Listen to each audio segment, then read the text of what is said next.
Good evening, and welcome to this special meeting of the NASHOBA Regional School Committee. At this time, the school committee will stand for the Pledge of Allegiance. Please join us, but participation is voluntary.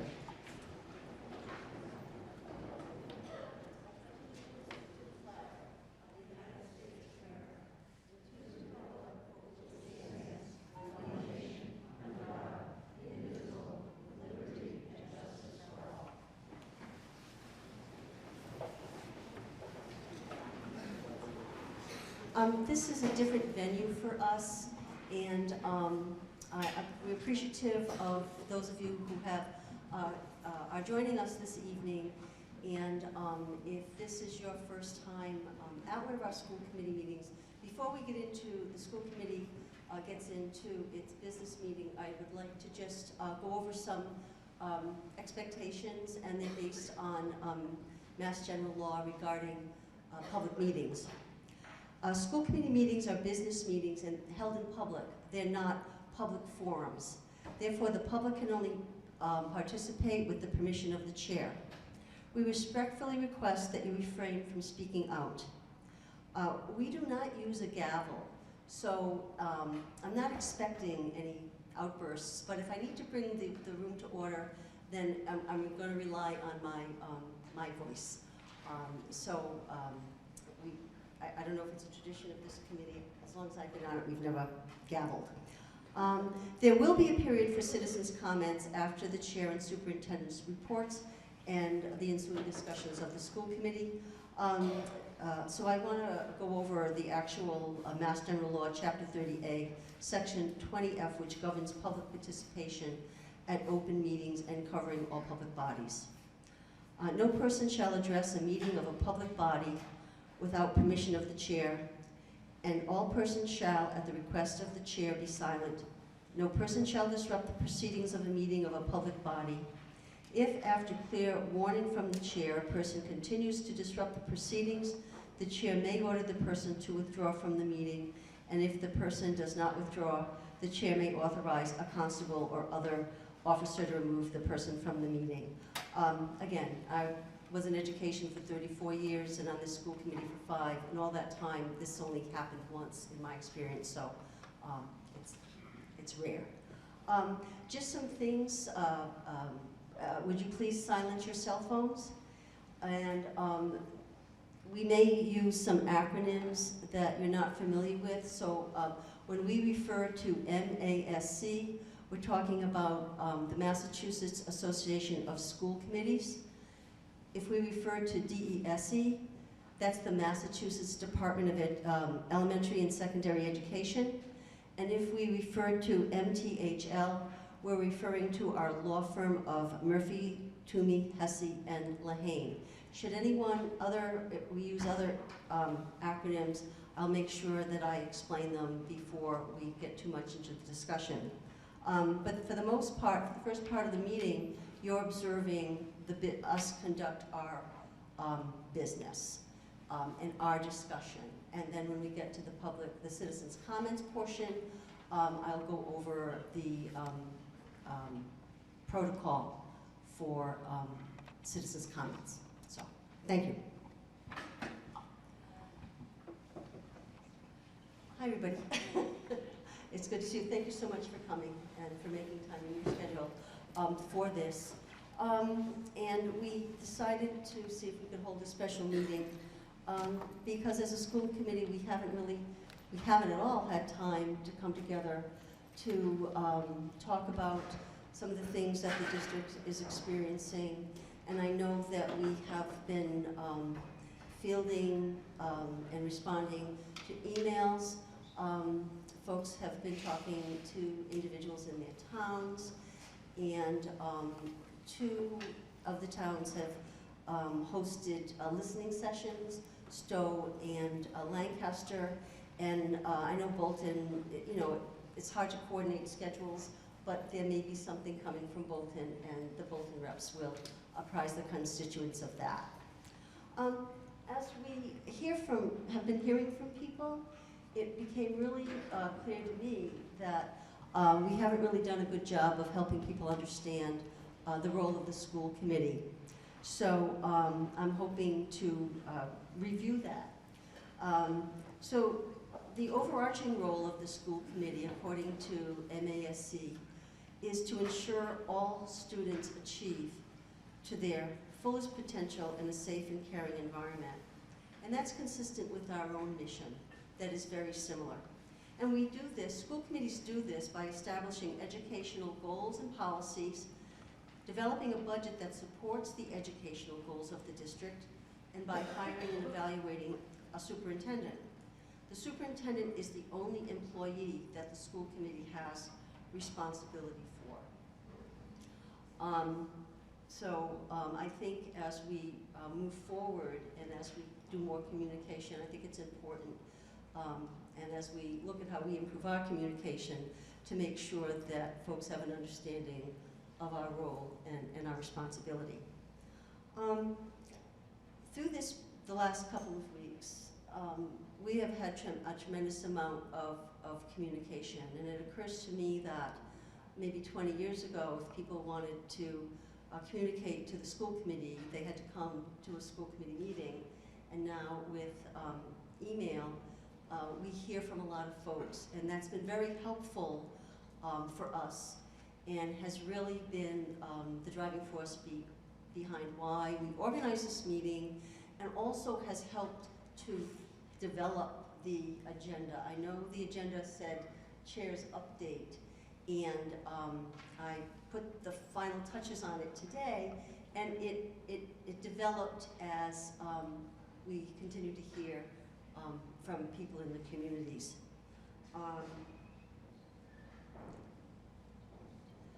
So just to note, I think that I've CC'd the committee on all of the email responses, and I'm up to date on doing that. And also, if a email included someone's phone number, I would do a follow-up call. We continue to encourage all members of the community to contact us with questions and concerns, and these will inform development of future communications and will be helpful to us as we plan future presentations. Related to the topic of communication is a few of us were at a conference last week for NASC, and we had an opportunity to go to various sessions, and we'll be reporting out to those of you who weren't able to go at a future meeting. But I went to one that was particularly interesting as it spoke to issues of communication. And so what was interesting for me is that they had a lot of good tips and advice, and one recommendation that the presenter made was for schools to look into using a communications coordinator, especially in times of crisis. And when I heard that, I got in touch with Brooke and suggested that we do that. Our attorney, and my apologies for those of you who don't know Mike Vaccaro, he is our attorney from MTHL. Mike, thanks for being here. So he had a reference for us, a recommendation for us. We followed up, and we hired David Ball, who has a small consulting company, and he has been very helpful for us in communicating with the media. It's a big task, and we're happy and lucky that he was able to help us out, because especially after the Mass Live article came out, we were inundated. The district was inundated with media requests. The other role that David plays for us is to help us with our own communications out. And we've gotten feedback to indicate that we need to do a better job at that kind of communication. So it makes sense to work with somebody who has that level of expertise and that can help us. And at the presentation I went to, I was surprised at the number of communities that actually engage a communications consultant. Bigger districts have a director of communications, and sometimes that person plays another role as well. But small districts like us really rely on consultants that we can use as we need to, as we don't need one all the time. Also in the line of communication, I know that, as I mentioned before, Stow and Lancaster had listening sessions. Stow was Saturday, and Lancaster's was last night. And so what I'd like folks to do, and maybe Leah, you can take the point for Stow and Joe for Lancaster, to inform the other members of the committee, and Brooke and Todd, what you heard at those listening sessions. And we're not asking Brooke to answer questions or respond, but again, it's part of our, the way that we are learning what the issues are that exist in the community so we can better address them. So, Leah, do you want to go first? Thanks. Okay. Hi, everybody. So Elaine, Steve, and I met with interested Stow constituents. We also had a couple of people from the other towns join us as well at the library, which was great. All in all, we estimate, and we should have taken a head count, we think it was around 15 to maybe 18 people who joined us. So the majority of them were from Stow, 4 from Bolton, 1 from Lancaster. And we basically compiled a list of items by category. So I'll give you the highlights. So the first and probably most pressing topic that was brought to bear was the notion of an external review. Constituents are concerned that the law firm that we already have on retainer is not going to be able to do, or rather present, a report that the community can accept, and that there may be a conflict of interest there. And we want the report to walk away. We want the report to have legitimacy, and therefore we may need to appoint an independent law firm to deal with that. We also talked a little bit about interim leadership. There are some questions around what's happening in the absence of our principal at the high school. And although communication has kind of explained what's happening, I think that there is another point of contention among my constituents, at least, around whether or not the superintendent should also be put on administrative leave, and what that would look like for our district. What are the institutional and the financial costs of that? And I have a lot of questions myself, and other people did too, about what impact that absence would have on our district, because I know that the high school is already managing that absence. There's another topic around communication, as you've just addressed, Madam Chairwoman. So we're wondering if there's a culture of, or the constituents were wondering, is there a culture of openness at the high school where people feel like there are avenues where they can have conversations, and if the students feel like there are places where they can go to report incidents. Constituents mentioned that they think that the students need to be communicated to better, that we have an assembly planned on 11/22, I believe, at the high school. This is what I was informed of, and that may not be fast enough, that in the absence of our communication with students, that they are filling the void with their own methods, and they are talking about it themselves. Questions around the crisis center were raised, and also wondering, what does administrative leave mean? What kind of communication do people on leave still have with the district? We're also wondering about current staffing for the math department, and if there are qualified educators in place at this point in time. There are also concerns around staff and what they are experiencing inside the building. What are we going to do to help, or what resources will be provided to them so that they can help rebuild trust in the building? The last piece is about accountability, and just trying to better understand the original investigation that happened in and around June. I understand that this is a matter in a criminal investigation. We may not be able to have answers there, but there's also a question around the PR firm and what role they are playing. I think that underlying all of this, there's a lot of concern about budget and how much this is all costing us and where the money is coming from. Thank you. Thank you, Madam Chairman. For the record, my name is Joseph Gleason. I am 1/3 of the Lancaster representation to the school district committee. In the interest of saving time, I won't go through everything that transpired last night because a lot of what we talked about last night were the same issues that my colleague from Stow has just addressed. I would like to highlight, though, a couple of the issues. I think the primary issue of concern, at least from my perspective, listening to the parents last night, was timing. From what we advised our representative, by the way, there were 7 residents from Lancaster and 3 from Bolton there, so we had about 10 people there. But what we advised the attendees was that we gave them our timeline and when we found out about this. But I think there was some concern from some of the parents that the timing when they were notified was not to their satisfaction.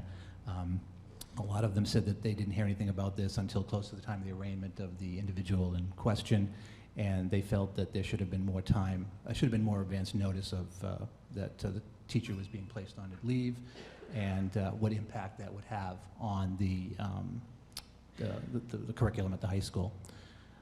In addition to that, there was also some concern about the review that the district is going to be considering this tonight. And again, as my colleague from Stow had stated, there was a lot of support for an independent, non-associated, non-affiliated firm to initiate the review.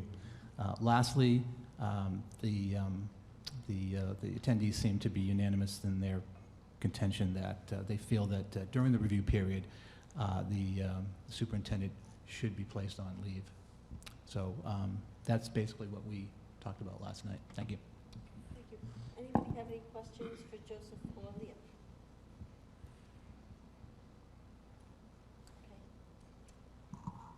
Okay. Other questions that came up through the emails that we received regarding the allegations surrounding Mrs. Viraca and what the school committee knew and when they knew it. So on September 29th, I was informed by the superintendent that a high school teacher had been placed on administrative leave, and there was an investigation with agencies outside the school, and the district was cooperating with this investigation. I was not given any details, and this is appropriate because personnel issues are not within the purview of the school committee. On October 28th, I was contacted by the superintendent and informed that Mrs. Viraca would be appearing in Clinton District Court the next day and charged with 3 felonies and a misdemeanor. The superintendent did not provide me with any specifics, and this was appropriate because the charges had not yet been made in court. And the school committee learned the details of this case from the news on the 29th. The information that we have had to date is the same as that which has been shared with the public. And regarding the masslive.com article, we know that the information contained in this article has caused concern in the community. And it's because of this that we are authorizing an independent investigation into the matter. We are evaluating the next steps with regard to the investigation, including who will be conducting it. And then once the review is complete, the results of it will inform our next steps. That's where we are with regard to that matter. And another point of clarification I know that folks were asking about, and that is who our legal counsel works for. In Massachusetts, legal counsel is retained by the school committee. In instances where there may be a litigation between a superintendent and the school committee, the law firm of record represents the school committee, and the superintendent will get their own counsel. I don't know of any school district that doesn't have an attorney to provide advice around compliance, to help with negotiations. There are a number of things. And also there are areas like for special education that I know that the firm that we use has someone who specializes in special education. There are some litigation that the district has been involved in that has been on the agenda of previous meetings, and there is an attorney from this law firm that is a litigator. And so it is, they've been able to help us with the issues as they arise.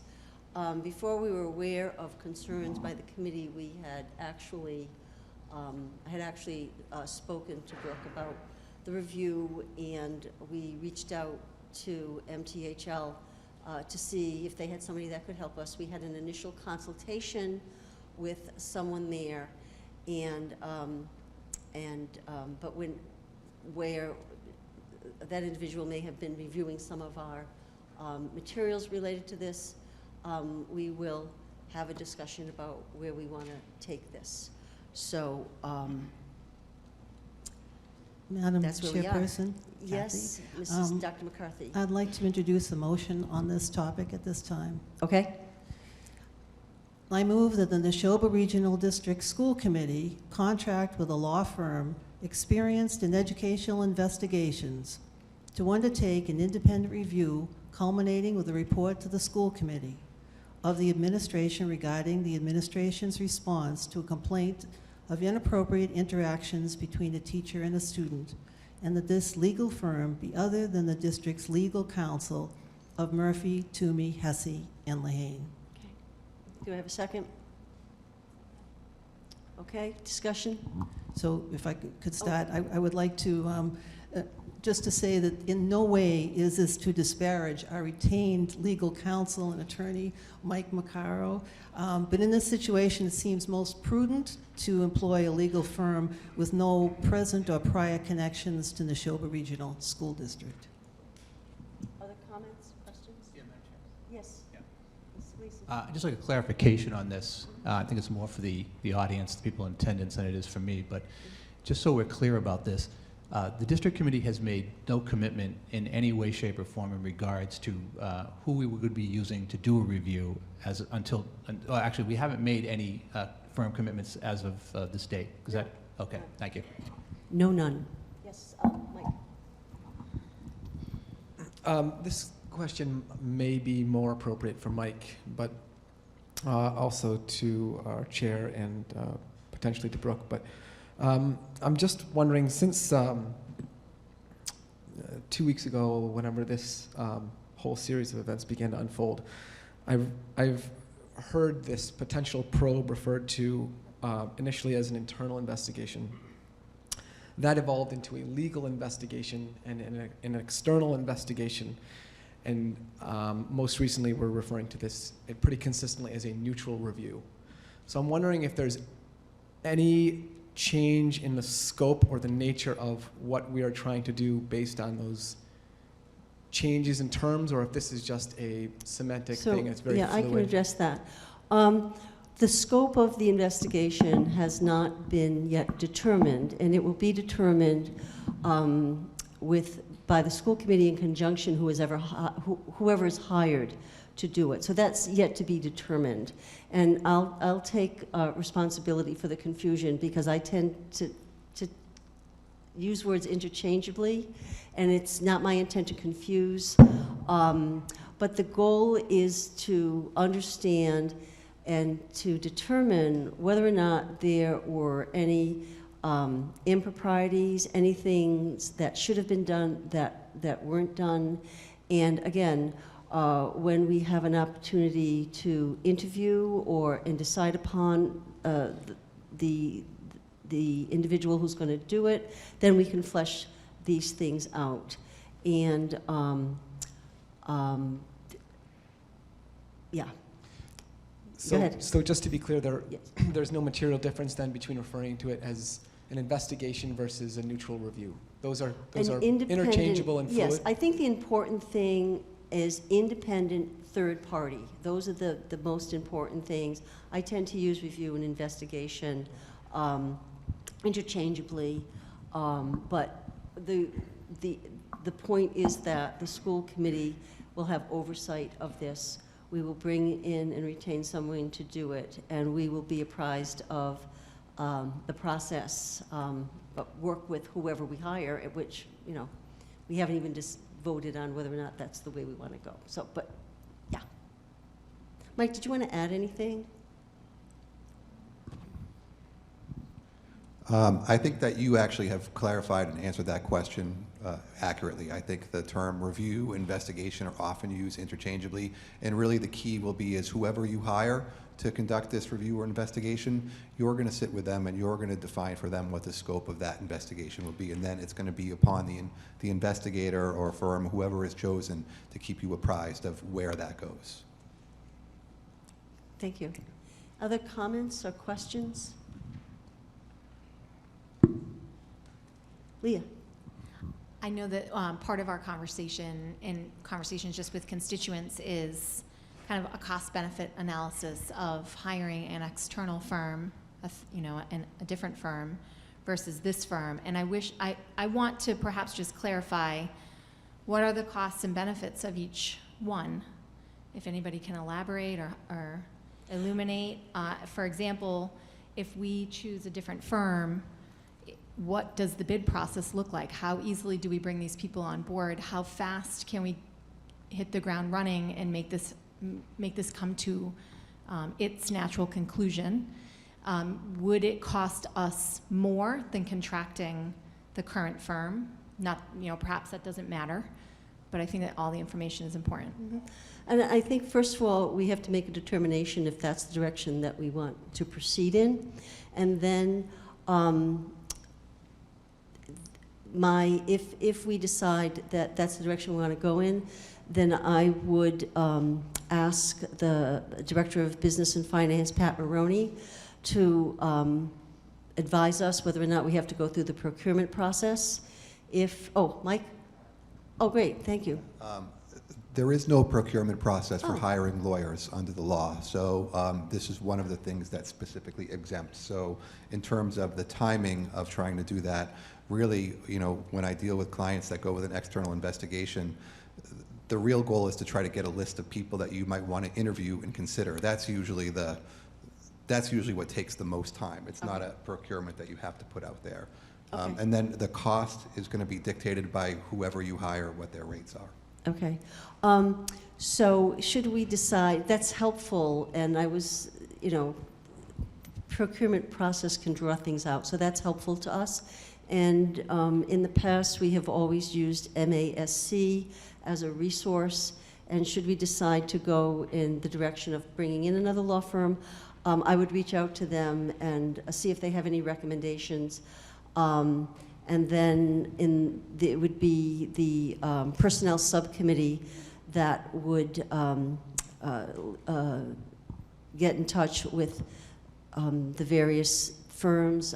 In consultation, I would consult with Dorothy Presser, our MASC rep, and then go from there and outline a process. So are there any other questions or comments about this? Because right now I'm just speculating. Yes, Mike. If I could just maybe provide a little bit of commentary. Sure. It occurred to me as we've been sort of trying to sort this out that trying to find an independent third party to review this is really getting at what I feel is the integrity of our district. And I think in doing so, we would be taking action to minimize any form of doubt. I think obviously, for me, from my perspective, we'd be improving optics and increasing the credibility of this investigation. Mm-hmm. So I'm personally very in favor of seeking out a third party to perform the investigation. And then can I provide a second point, which... You're doing a great job. Great. Keep going. This is more of a question that potentially has an answer.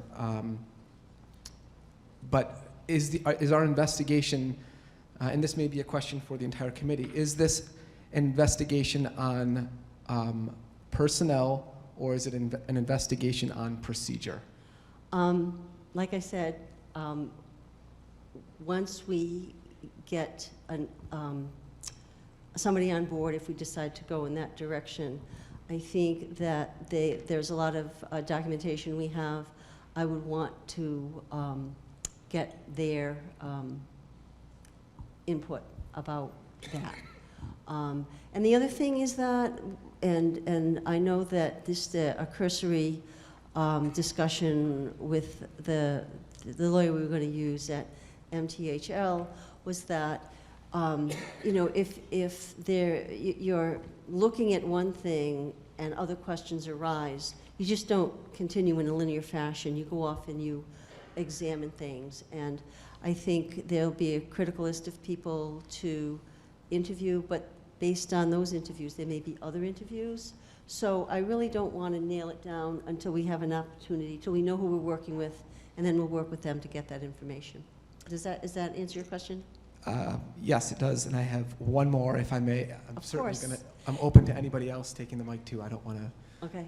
consume time, but for the audience's sake, will there be a committee that serves as a liaison between a third party and the school committee? Say what? Will there be a subcommittee that serves as a liaison between a third party, if one is chosen, and the committee to report out to the rest of the committee? I think, and I think we can talk about that. I know that it's helpful when the personnel subcommittee does some of the initial vetting and then interviewing. And I think that if this happens at a personnel subcommittee meeting, those are open meetings, and we certainly could, any member could attend. So yeah, I think that we can work that out. Yeah. Okay, thank you. Okay. Other questions or comments? Elaine? I just wanted to be clear that for me personally, this is not a question of professional ethics for either our firm or for a new firm that we might bring in, because when I heard about the concerns, the first thing I did was call up a few law firms, all out of state, because I didn't want to accidentally bias any investigation. And every single one of them said, that's fairly standard practice.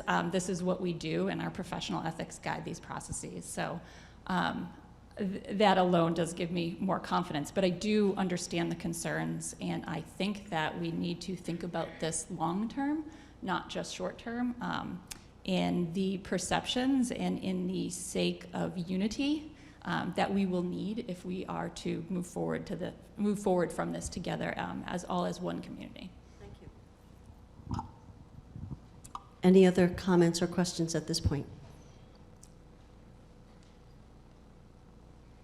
Are we ready to vote? All in favor of Mary's motion? Do we need to read it again? Would you read it again? Okay. And we have a second. Yeah. Okay. I move that the NASHOBA Regional District School Committee contract with a law firm experienced in educational investigations to undertake an independent review culminating with a report to the school committee of the administration regarding the administration's response to a complaint of inappropriate interactions between a teacher and a student, and that this legal firm be other than the district's legal counsel of Murphy, Toomey, Hesse, and Lehane. Okay, and we had a second. Alita, who seconded? Okay. All those in favor? Opposed? Okay, thank you. So now that we have made a decision, I will reach out to MASC and get some recommendations. And then to Leah's point, I think once we know who we want to engage or interview, and it might be that personnel subcommittee looks at 2 or 3. And again, if any assistance you need from MASC, Dorothy Presser will help. So I'll leave it to personnel, Mike and Elaine, to work out a timeline. And tomorrow I'll be in touch with Dorothy to see what she can help us out with. Is that okay? Yes? Yeah, that's fine. Oh, sorry. That is fine. Right now, the personnel subcommittee is short a member from Lancaster, because the school committee is short a member from Lancaster. And for equal representation, is that a discussion we should have about putting a temporary member from Lancaster on the personnel subcommittee so that it's equal? And I mean, we certainly can. I don't know, Joe, if you feel strongly that we need a representative from Lancaster on that committee, or, Leah and I are the policy subcommittee, and that's Stow and Lancaster. Yeah, so, No, I don't have any strong feelings about either. I think, Elaine, your committee can go ahead and do that. I wouldn't have any objection to it. yeah. I think that if we can get some information tomorrow, which is Thursday, and I can hand that over to you and refer Dorothy to you, and, to Mike as the chair. Yeah, okay. No, I knew that, Mike. I knew that you were chair. I wasn't trying to. So then you can get working on it and decide what your meeting schedule is going to be. Okay? Any other questions about the process at this point in time? Leah?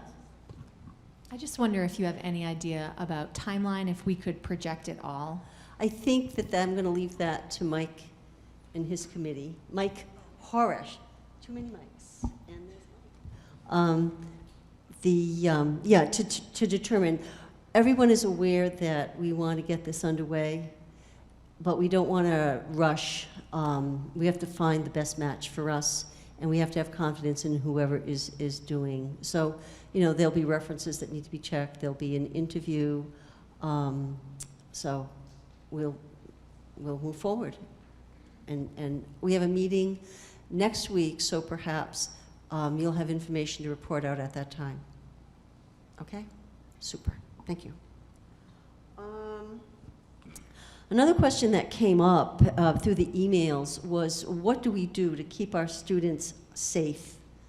And so I compiled a list of the things that we do. And there is a district safety plan. Each building has their own safety plan, which is consistent with the district plan.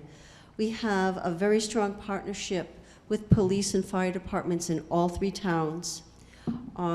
There is a discriminatory harassment policy that we have to follow, and then our employees of the district each year have to do mandatory training in a number of areas, but the ones, I'd like to highlight the ones that are related to student safety: online communication, anti-discrimination, sexual harassment, Title IX, Title VI, and Title II, Section 504.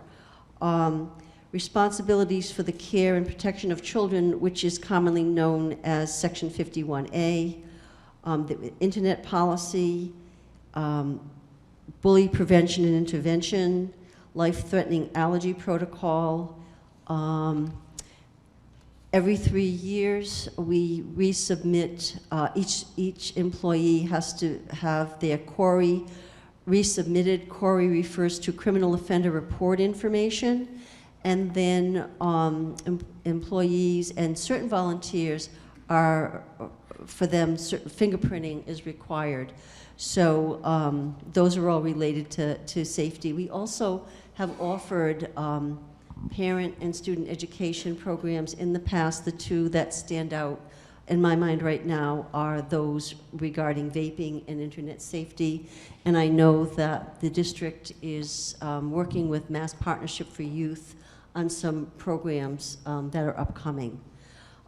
The other thing that I feel is part of the work we do to ensure student safety has to do with social and emotional learning, and it's referred to in our district improvement plan as SEL. And SEL is the process through which children and adults acquire and effectively apply the knowledge, attitudes, and skills necessary to understand and manage emotions, set and achieve positive goals, feel and show empathy for others, establish and maintain positive relationships, and make responsible decisions. SEL is not a class that the kids go to. And over the last 2 years, the Teaching and Learning Department has made an effort to provide professional development to teachers, and teachers are actively integrating these concepts into the work they do with students. At the high school specifically, there are a number of programs that support SEL. There is a school crisis and intervention program. There's a climate and culture committee. There are professional learning teams at the high school. They meet on the late start mornings, and there are a number of them related to social and emotional learning. Among them are the growth mindset and trauma-informed schools, PLT, development of social skills through the SEL lens, PLT, and student voice and engagement, PLT. There's a program at the high school called Mentors in Violence Prevention. Topics include leadership, bystander approach, social media awareness, influences by media and music, realistic scenarios, consent, dating violence, impaired driving, no means no. Those are some of the main ones. And then for the last 3 years, we've had a program, and it's really a professional development program for teachers, and it's called Mental Health First Aid. Jody Speck, and please, Brooke, correct me if I'm wrong, I think that she and another teacher 2 or 3 years ago went and actually had the training, and then now they train teachers in this. And this is a program that helps teachers recognize issues that students may be having with stress, anxiety. There may be students who we're concerned might be prone to self-harm. And so it's a way for us to get to know about that ahead of time. And I don't know how many teachers right now at the high school are trained in it. Yeah, but so it would be good to know, because I know that this is the 3rd year, and every year more and more people are trained in it. That is what I have in terms of what I thought what we've been working on and hearing from. And I don't know if anybody has any questions or comments for me at this time.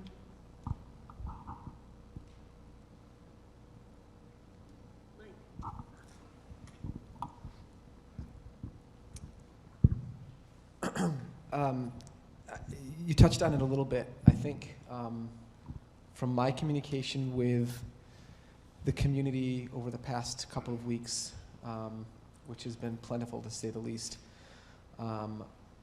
I get the sense that most people,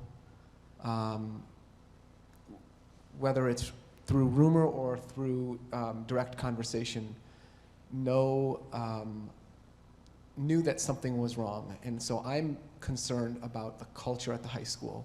Mm-hmm. And if students or staff, for that matter, knew about these indiscretions, why is there not a culture in place that allows them to tell someone, to tell a counselor, to tell a staff member? And I don't know that there are answers to this, but why, I'm sort of asking redundantly, mm-hmm. if people knew, why was there not a feeling that they could tell someone, that they could, maybe it's a matter of trust, but that feels like an underlying issue, a building culture, and I think that we really need to dig deep in that. Yeah, and I think at the listening session yesterday that Joseph and I had, very similarly, that there was a sense, I think, and there were 10 people in the room, that this was common knowledge, not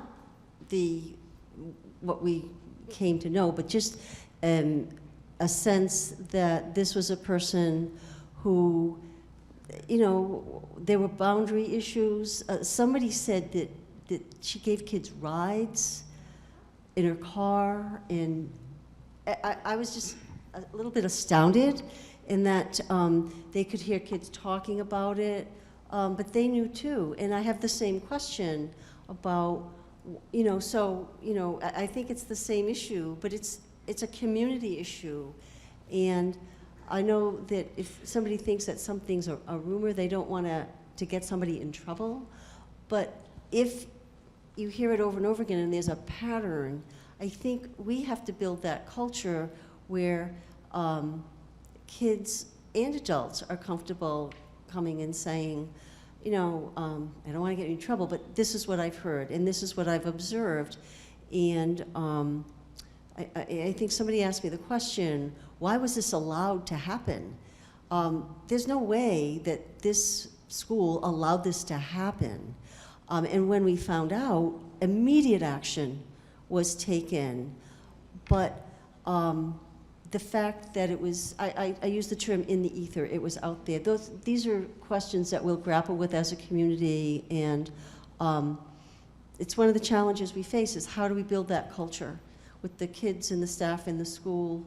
And just on a personal note, and having been a principal, and people say, well, how could people not know?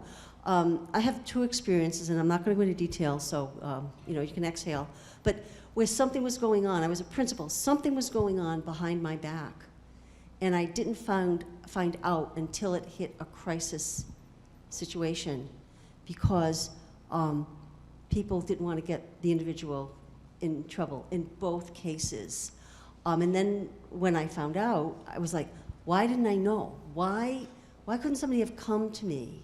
And so I think it's something that exists in many places, but that's not my concern. My concern is the NASHOBA Regional School District and what we do to make it a better place where people feel comfortable. And then there's the whole thing, your kids are little, so you will find this out, that kids aren't always forthcoming with information to their parents.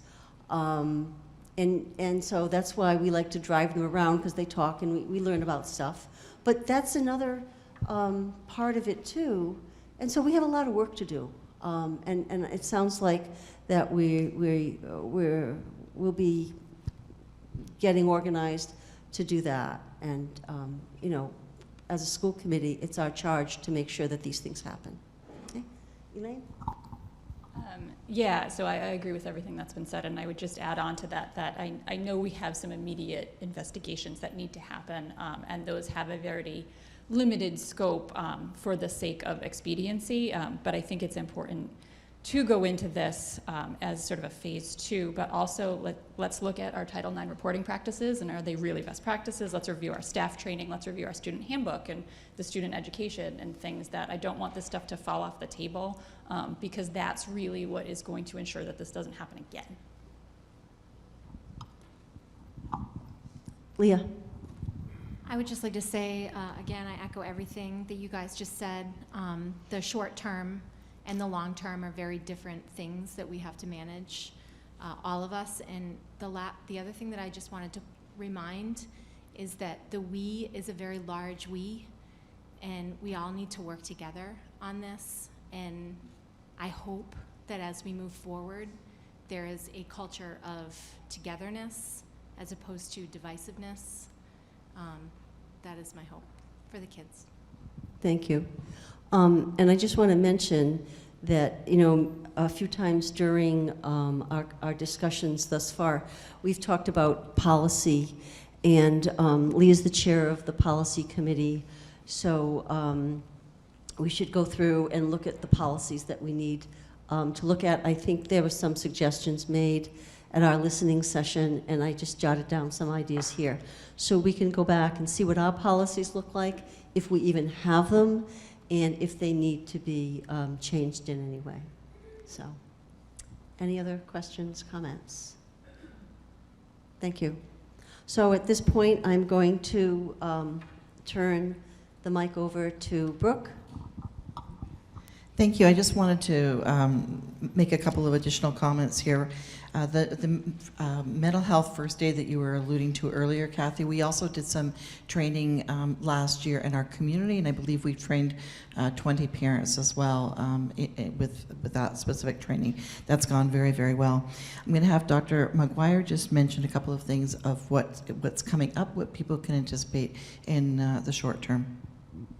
Thank you. Yeah, coming up this month, we've been in contact with the Massachusetts Partnership for Youth and Safety. We do have 4 separate student presentations that will take place at the high school, one for each grade level on November 22nd. It is navigating safety in a cyber world. We will also be offering that session more from a parent perspective as well on November 19th or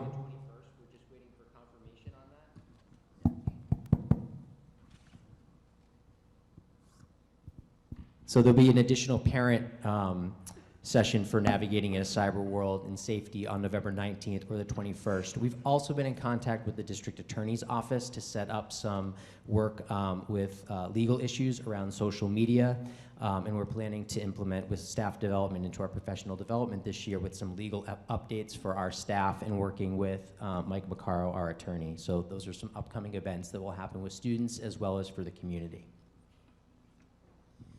I just want to make another comment too, or two, with regards to, Mike, some of the comments that you were making earlier about people knowing and not coming forward. And even in the last couple of weeks with the numbers of emails that I've been responding to, I'm getting the same kind of thing from parents. And I've responded, if you know something, please reach out, or I'm happy to reach out for you to our local police department. And every single time it's, I don't want to have any involvement in this. I don't want to have my kids acknowledged. And so there's that very wall that we're talking about continues even as this goes forward. I also want to make a couple of random comments before I say my report tonight. With regards to the high school right now and where we're at, I want to thank Steve Cullinane for stepping up to the acting principal position for the interim. Steve has been our one of our assistant principals over there. He's been in the district, well, in that school, I believe, for 28 years. So he's well grounded at the high school, and so we really appreciate, Steve, the fact that you're stepping up.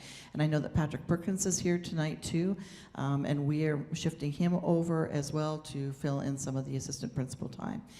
We're looking into some other things as well, and as that comes forward, we'll put out news of that as we solidify some additional support for the school.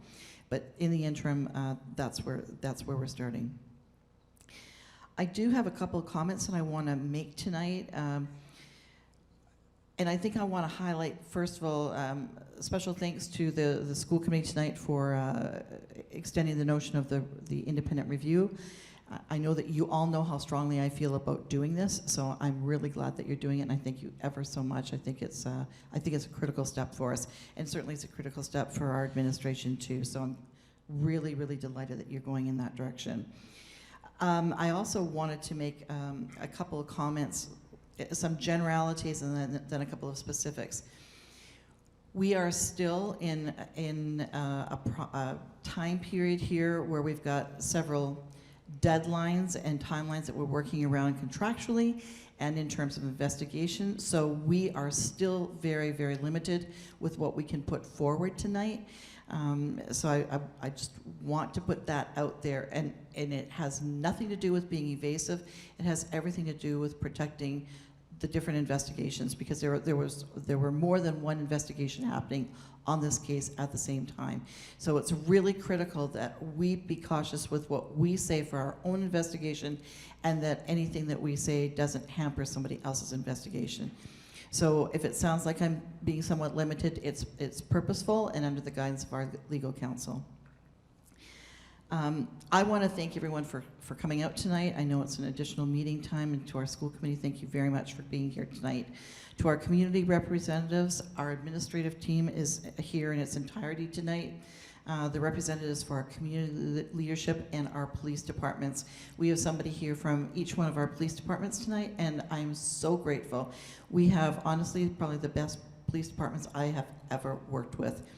And this whole entire process, as difficult as it has been, and it has been such a struggle on so many levels, I am so grateful for the strength and support that our police departments have given at every single level.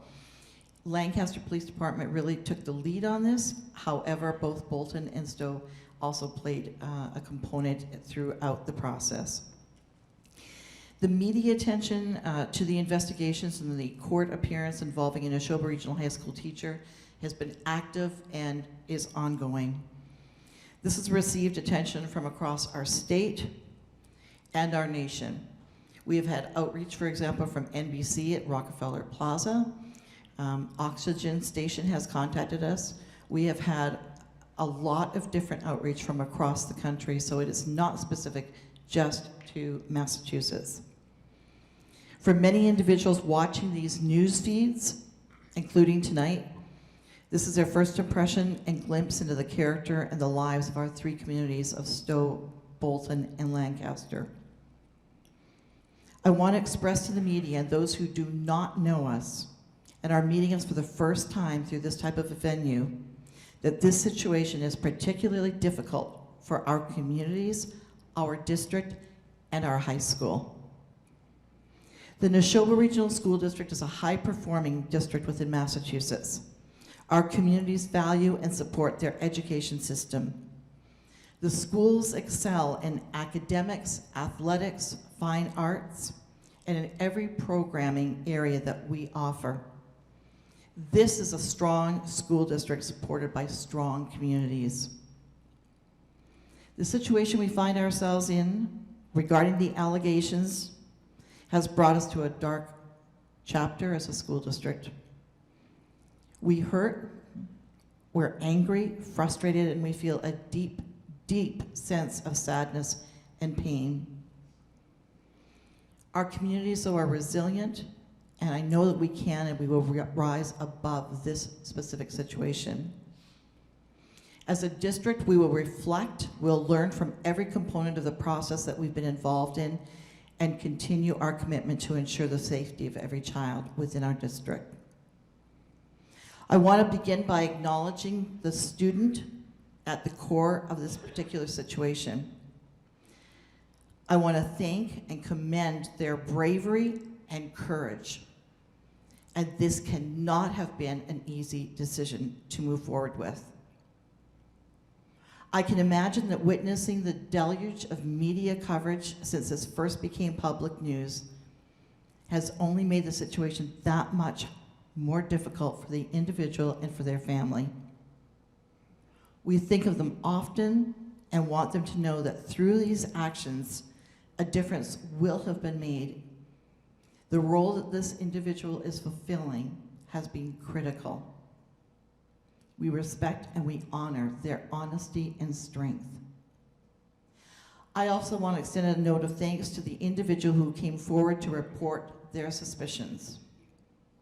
That role too takes bravery, and I particularly respect the persistence. It was the right thing to do, and for that we are very, very grateful.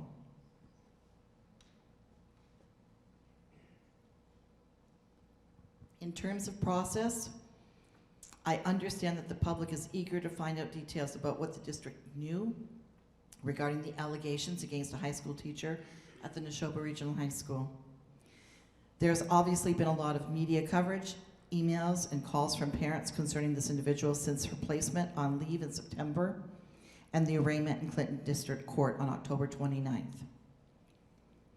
I'm also aware that there's been a concern from the NASHOBA community since the publication of details from a law enforcement affidavit in support of an application for a search warrant regarding that teacher. To be clear, that affidavit was prepared by a sergeant in the Lancaster Police Department and was signed after this teacher had been placed on leave by the school district. At this time, I'll try to clarify and provide a few details for the school committee regarding the process that the district undertook regarding this teacher. In late June, the district received allegations of misconduct and conducted an investigation process regarding a teacher at NRHS. This process continued into the summer, and as a result of that investigation, the district took action then based on findings at that time. In late September, the district received information from the Lancaster Police Department concerning the same teacher. Within days of receiving this information, the district immediately took steps, including placing her on a paid administrative leave and initiated further investigation into this teacher's conduct. And during this time, the district, in conjunction with law enforcement, conducted its own internal investigation, which ultimately led to the dismissal of the teacher. Ultimately, this is an outline of the process that has brought us before you tonight. I'm aware that there's a desire for additional details, but given the pending external investigation, it's not appropriate for me to say anything further as I do not nor will I want to either taint or impugn the credibility and the integrity of that investigation or others that are ongoing. We continue to be closely guided by both the police and our legal counsel as we move forward and see this process wrap up in its entirety. We cannot thank our police forces enough for their efforts, their support, and their partnership. We are truly grateful for all that they do, and we in turn have done all that we can to support their processes. Throughout the last several weeks, several of our departments would get together, for example, our IT department, and working with their IT department, and it has been very, very fruitful. And finally, it is with such a deep and profound sense of sadness that I sit here tonight and report on our efforts regarding this case. And again, I say to our media and those who are watching, these are communities who deeply, deeply love their children. And what we are experiencing is a horrible loss of innocence and a sense of grief.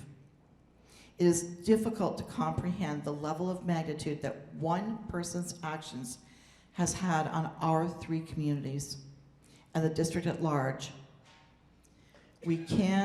We will rise above this. We are resilient, we will reflect, we will implement different strategies where applicable, and we will seek support from outside agencies, and we will continue to support and care for our community's greatest treasure, our children. And I will turn that back to you. Thanks, Brooke. So at this point, if the members of the school committee have questions for Brooke, please wait to be recognized, and you may ask her your questions.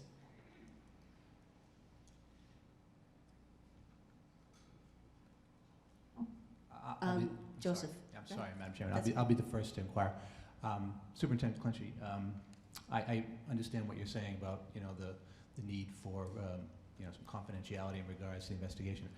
And I do have a couple of questions, and I hope that you'll be able to answer these. The first question is, you mentioned in your report that there was an incident that was investigated in June. Would it be fair to say that that incident that was investigated in June is different than what basically transpired later in this fall? Yes, it was a very different personnel matter. I just had a quick follow-up. And the other thing I wanted to ask was, and I want to preface my question by reiterating what I said last night at our listening session for everybody here. What we know about what transpired is very limited, and basically what I was saying last night was a lot of I don't know, I did not know. So the question I have is this, and it's a fairly simple one. Did anyone from law enforcement actually interrogate or interview any member of the administration at the school? Let me rephrase that. And did anybody speak to anybody in administration in June about this matter? From law enforcement? Yes. Excuse me, I'm sorry, not in June, in September. I don't know that I would be at liberty to share that because that's part of their investigation. And in all fairness, and I think sometimes people there's a tendency to blur lines between the police investigation and the school district investigation, and they're very, very different. And the school district, for example, cannot report anything out with regards to the police investigation. That is completely separate, has nothing to do with us. So that's why, if it seems I'm hesitant, because it's not really my place to report out anything that's happened through the police investigation.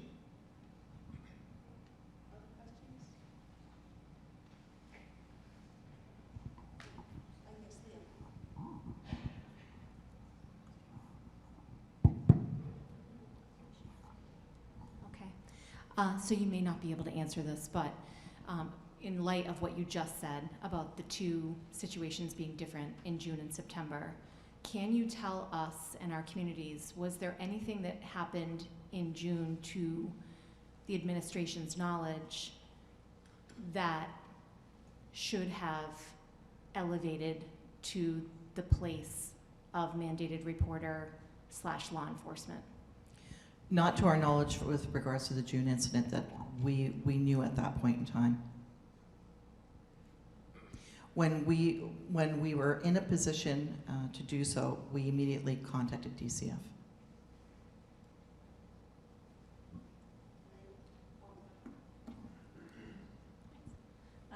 It is my understanding that if a teacher or anyone is terminated, then the state gets involved. So where do we stand with state agencies, whether it's DESE, DCF, I don't know, but. No, that's a great question. That's a great question. We have already had communication with DESE with regards to the situation. So we've already had that initial contact and had some preliminary discussion. No, they not necessarily. There's a process now that we put into play through DESE moving forward.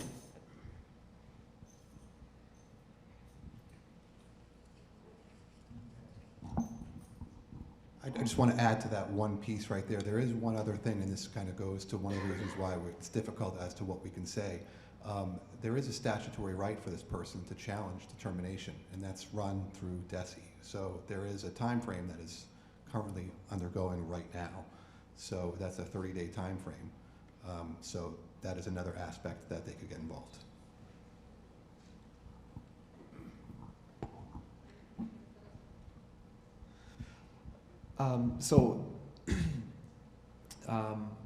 In our school, in my district, where I work, when a school teacher or an administrator has reasonable cause to believe that a child is suffering physical or emotional injury of the nature from the incident that has occurred with this particular educator, a child protective team is gathered, typically consisting of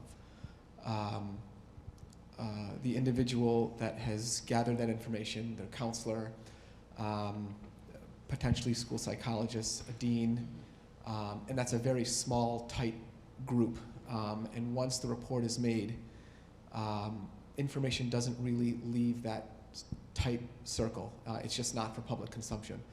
So do you know if a similar process is in place in our schools, particularly at the high school, and who is on that sort of team? I don't know if it's called a CPT, and who is specifically not on that team.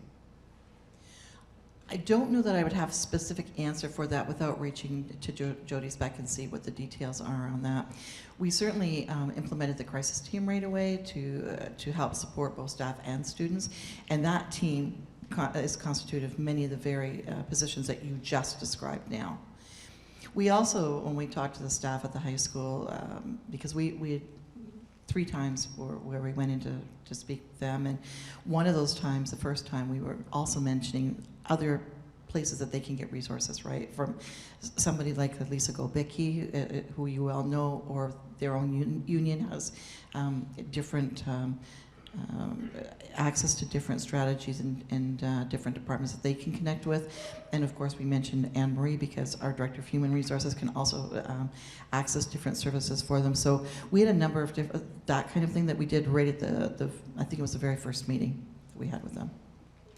I know you're talking students so specifically, but I'm taking it to the next level. So can you run us through how the crisis team works, who's on it, and perhaps a hypothetical situation so we can understand how it works, and then, you know, what they do, and then what happens after that? I'm not sure if I'm the best person suited to do that. And I'm not sure if if Lisa's here or not. I'm not sure if Lisa's here this evening. Is Lisa Gupicki here? Lisa, because she actually heads that. So would you mind just quickly responding to that? Yeah, come on up and you can just respond to the school committee. As if you're not aware of Lisa Golbicki, she is our nurse leader. She oversees our nurses, and she is the individual that we go to immediately to put our teams into play right away, whatever resources she feels that need to be put into place. So Lisa, thank you, and thanks for being here, and also thanks for you're talking to us. So, yeah, if you could talk to us about the crisis team, who's on it, and does each school have one? And then what do they do? So, like I asked for like a hypothetical. So if you could speak to that, that would be great. Okay. Is this on? Okay, Yes, it thank you. is. Sounds So good. the crisis team is devised of many employees in the district. Each school does have a crisis team, usually counselors, whether it be adjustment counselors, guidance counselors, nursing, administration, as well as social workers. Joan DeAngelis as well as, and myself spend a lot of time working on crisis teams and resources for them as well. So each school has their own. We are currently now working on a district-wide. We're at that level that we wanted a district-wide one. So if we had a crisis for any magnitude, whether it be attempted suicide at a school and or a car accident that somebody was injured, or a family member that had passed away, what kind of resources can we bring to that? With the district-wide crisis team, we're also looking at outside faith-based and other organizations to help out. We do reach out to another outside agency, Rockland, I believe is the name of it, that when we need consults for counseling, we can also reach out to them as well. So in this instance, where unbelievably shocking event, and it's like there are people that are directly impacted. There are teachers that are in total shock. I mean, I've referred to it as an incredible betrayal of the trust on so many levels. So given this situation, is it that you work with individuals or consult with teachers? Or so I guess I'm trying to get an idea of how the crisis team has assisted people that need it in this situation. Sure. So when we had a few people approach us, and immediately after the incident that came out, we deployed the crisis team to assure to come up with a plan of what we felt was needed at the time, at that immediate time, for whether it be students, staff, parents, and community. So we discussed it as a group. There was probably about 25 of us, so it was a large crisis. Everybody came together and hashed out what we felt was needed at the time. We immediately opened up and made it known to students that we were available. Students did access. They did come down to guidance, some of the social workers and adjustment counselors, so it was utilized right away by a lot of students. And then we focused on staff after. We wanted to make sure that students were taken care of, and then what was our next steps. We allowed staff to reach out to us as well, and then also outside agency resources were available if they were not comfortable coming directly to us, as well as access to myself. So some of the feedback that we've gotten so far is that some teachers feel that they need additional support, and we've also heard that there are students that are still feeling, so many things about this, and it might not necessarily be the students that were in the class. I'm aware that when something traumatic happens, there are people that are at, say, the epicenter, and then there are folks for whom this triggers a response, and you have to look out for them as well. So how do you get at that? So there's the initial reaction and work of the crisis team. So what about follow-up, and especially what we've been hearing from folks about some needs that still exist? So in response to that, I would hope if a student has expressed that to a teacher at the school, that they would send them down to guidance right away to follow up. The ones that have come down, from my understanding, are still being followed, the ones that still need to. And I would have to agree there may be somebody out there that's not fessing up. It's much easier when it's been, I don't mean to say easier, but when there's another type of incident that's happened that's direct to a group of students that we're aware of, it's easier to reach out to them to seek to make sure that they need assistance or do they need assistance. With this, we're not sure who's been impacted, as opposed to all students, which is why it was sent out as a blanket. So that's a little bit of a difference of how a crisis and where we can miss some students if they're not reaching out to us, where we may not understand what has impacted them. Okay.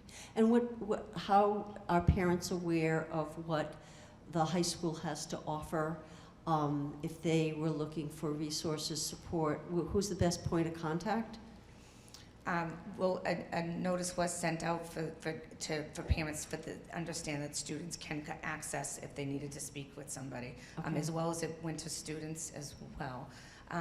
And also for the best person, if they need outside resources, they can contact myself. Okay. Or the high school, Jody Speck would be the guidance department. Okay.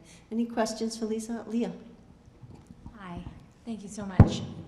So I wonder, moving forward, I know that I've spoken with a few constituents. My own son is in the high school too. And I'm just curious as to how we are going to measure the effectiveness of the crisis teams and how effective the program that we currently have in place is. Asking the kids might even be a place where we can dig in a little bit and ask them, are we meeting kind of the macro needs? Because there are a lot of kids who are relatively untouched by this, but there is a lot of learning that needs to happen for all of the kids who are several steps away from this, all the way into the center. So I would love to see how we are evaluating how effective our crisis team is. And I would have to say that it is part of our professional development for guidance counselors, social workers, all the adjustment counselors, and myself, that we did 2 days, a full day of training, which is a prepare training, which is helps us with that crisis team because we're moving forward to that district-wide. And we're going to continue that process through this year, and that's something that we definitely will bring to the table of how we're going to measure this and what it looks like. And it would be wonderful when that happens if you come back. I mean, you'll hear us say, folks on the school committee, when something is brought to our attention, how are we going to evaluate it? How are we going to know it's working? How are we going to get feedback? So we're going to continue to ask those questions, but I'm glad that it's in the works with your group. And Leah. So I think that this is more of a general comment, and you guys have all heard me beat this drum a few times now. I think that the way that we make students powerful is by giving them some power. So bringing them into conversations more often, I think, is really important in asking them their opinions and allowing them some say. And so the more that we can do that as a district, I think the better off our kids will be. Yeah, I'd like to point out that one of the, and when I was talking about PLTs related to social emotional learning, there is one about student voice and engagement. And you may recall from our last meeting, we were discussing a policy about student voice in decision making, and there is a state law that is just not doable in a practical way, in a way to engage students. So I anticipate that we'll have more of those discussions, but focusing on how we get the student voice, how we hear from kids, and that's a conversation I look forward to. And it makes sense to involve students in that. So that's something that we will get more involved with. Yes? One quick addendum. I would also recommend we include families as well in that conversation, and how to evaluate our programs and assess whether or not families are feeling like their kids' needs are being met. Thank you. Any other questions for Lisa?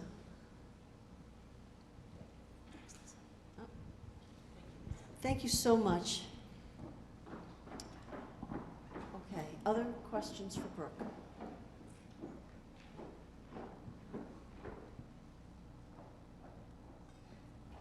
Of course. Can I just ask a point of order? So our agenda says that citizens' comments is next. Will we be adjourning at the end of that? Yes. Okay. So I have a question for Brooke. I just want to make sure that I'm clear on something. So you mentioned an incident in June with this teacher, but are you saying that, to your knowledge, that no one in the administration knew anything about these types of incidences before June? Okay. We've only got one. I want to make sure that I'm understanding your question. Was there any other inkling of knowledge or suspicion about this prior to that? Absolutely not. Certainly not at our table at all.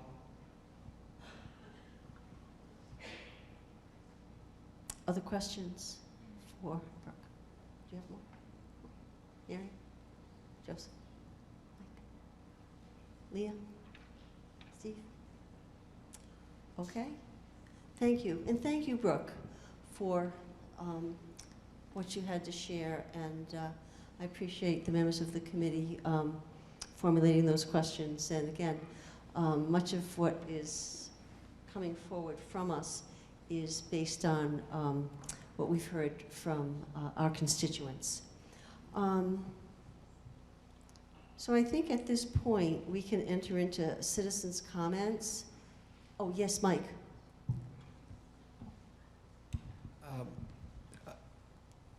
I want to acknowledge that we may need to have these difficult conversations, especially with regards to the feedback that I'm getting, the feedback that my colleagues from Stow and Lancaster got from their listening sessions, as a potential agenda item as to whether we think, and especially as we craft this investigation, whether we think it's appropriate to place our superintendent on leave or not. Yes. As an agenda item for potentially the November 20th meeting. Certainly, and I think that if that is something that we do, we need to think about, and maybe take a few minutes right now, about what types of information we would want to have it to look at in order to help us make a decision. So if you take a few beats and think about what we would need, because I think there are things to consider in that decision making. Steve? It was mentioned, I believe, at the listening sessions, and I think there was a question brought up here earlier on what exactly is paid administrative leave. Okay. And we're not going to answer the questions now. I'm going to note them, and then we'll have the information for the next meeting. Okay? Elaine. Oh, I'm sorry. Actually, this might be a question that Mike Maccaro can answer. But in your experience, if you were doing these types of personnel investigations, how do you ensure that anyone involved, or even the people that aren't necessarily the subject of the investigation, are not able to influence or bias, or that the firm is able to remain impartial without any outside interference?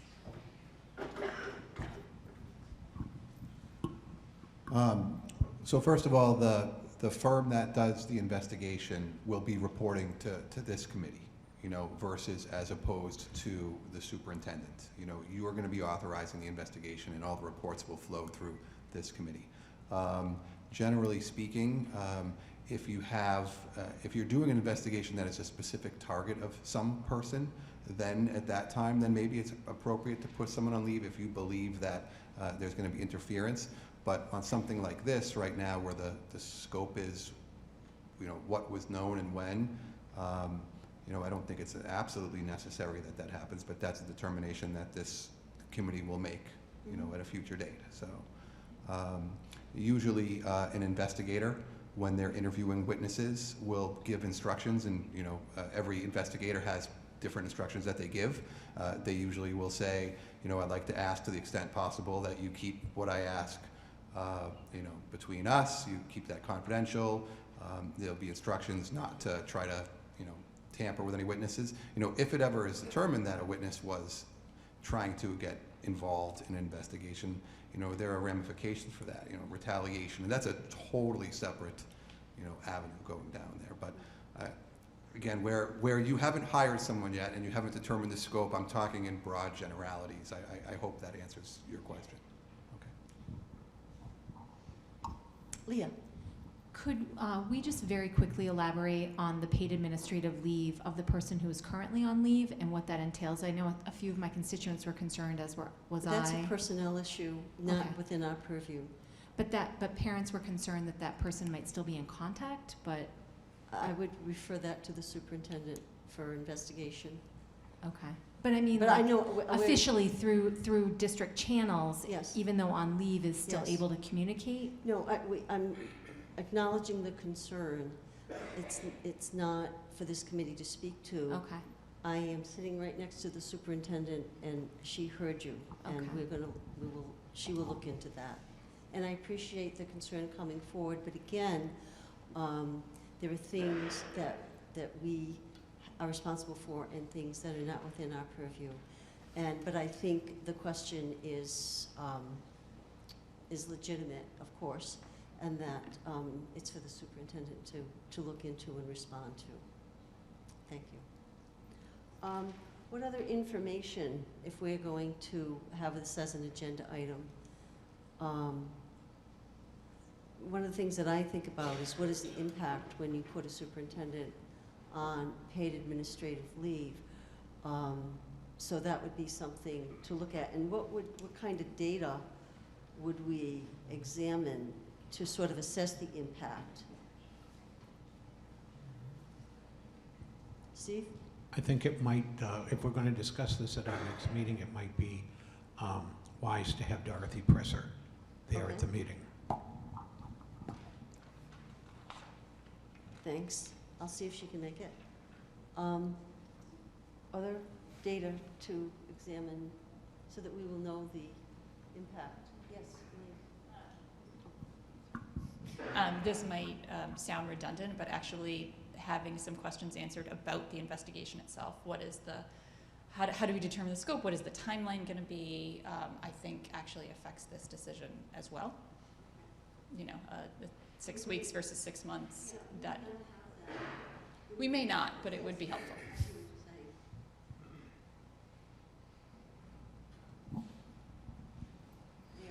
So to follow up on Elaine's question, the data I would want is something that we won't be able to have because I doubt that by next week somehow we would have hired a law firm and had the report.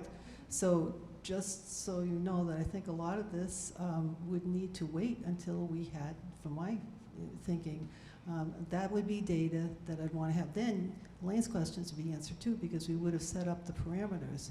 And it's, you know, that's the data that I would want to have. Okay. Mike? So I'd just like to return to a topic that I brought up earlier, and I wonder if I can pose this to the rest of my colleagues. In my opinion, this does not seem to be, again, this is from my perspective, this does not seem to be an investigation of an individual person of interest. I can't quite remember how, Elaine, you put it, but this is, to me, the thrust of this should be about what process was and was not followed. I don't think that, and again, this goes back to what you were saying, Mike, that this is not about an individual, it's about how we carried out what ought to have been carried out. And so I don't know if that changes the tone, and I don't know how everyone else feels, but to me, that feels like the broad view of what we would want to investigate. Yeah, and I just want to say that this is coming to the table because it has been brought to our attention that this is a concern and that there are, I think we need to have the conversation. Do you have anything else to add to it? Okay, so go ahead. More of a comment, but really kind of a broader question for everyone else on the committee, if we kind of feel similarly or if there are people that specifically object to that. Mary? While I don't specifically object, I think that the process, the protocol is very important, but that wouldn't be the whole investigation. I would hope that this would be somebody coming in external to talk to faculty, to talk to, especially to talk to students in a way that students would feel safe to be able to say things. So it's at least two-pronged. As well as administration. And that's part of the purpose here. Obviously, protocol, how things were handled, but as importantly, if not more important, what else do students have on their mind, faculty have, and how can we make NASHOBA Regional High School better because of having to go through this terrible event. I think we're kind of talking about two different things, and I think that I know I've begun the conversation with Brooke about what you're pointing to, Mary. So we need to have an investigation of our process, and people will be interviewed. But we also need to do some work on reaching out to people at the high school, families, students, faculty, administrators, to have somebody listen to them. And it's a different process than an investigation. It's, and I don't know what the right term is. I've seen it done in other schools that I've worked in, and it's not an attorney that does it. It's like an educational consultant. I know that when I was in Concord, we had someone come in and help with the culture at one of the elementary schools, and it involved one-to-one interviews, focus groups, just looking at what the core of the issues were, and what can be done to help people heal. So, you know, I don't want to conflate the two, and I do want to allow the investigator to give us the benefit of their advice in terms of the investigation of the processes. And let me be clear, we are not accusing Brooke of anything. We are responding to what has been stated as a concern, and we're going to exercise our due diligence in having that discussion. But I think that if there are things that we need to look at, Leah, previously you mentioned doing a cost-benefit analysis, and I think we have to do that. We currently have our administrative team throughout the district helping out at the high school to fill a gap. What would it mean not to have the superintendent? Again, we're not talking about discipline. We're talking about a perception that at this moment in time doesn't have any basis in any facts that we have.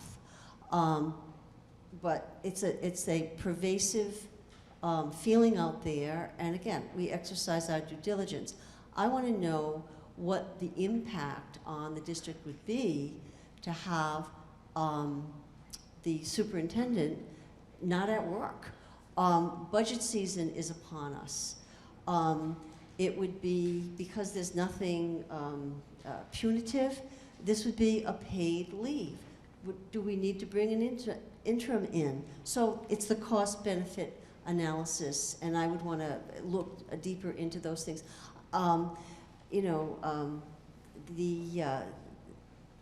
Some folks are aware that the Department of the DESE has a superintendent's checklists, and you can, I mean, I looked at it, it's pretty scary. I would never be a superintendent after I looked at that, because it's a list of things that they're responsible for. Quite an extensive list, and summary reports to the state, compliance issues, all sorts of things. So who does that if we don't have a superintendent?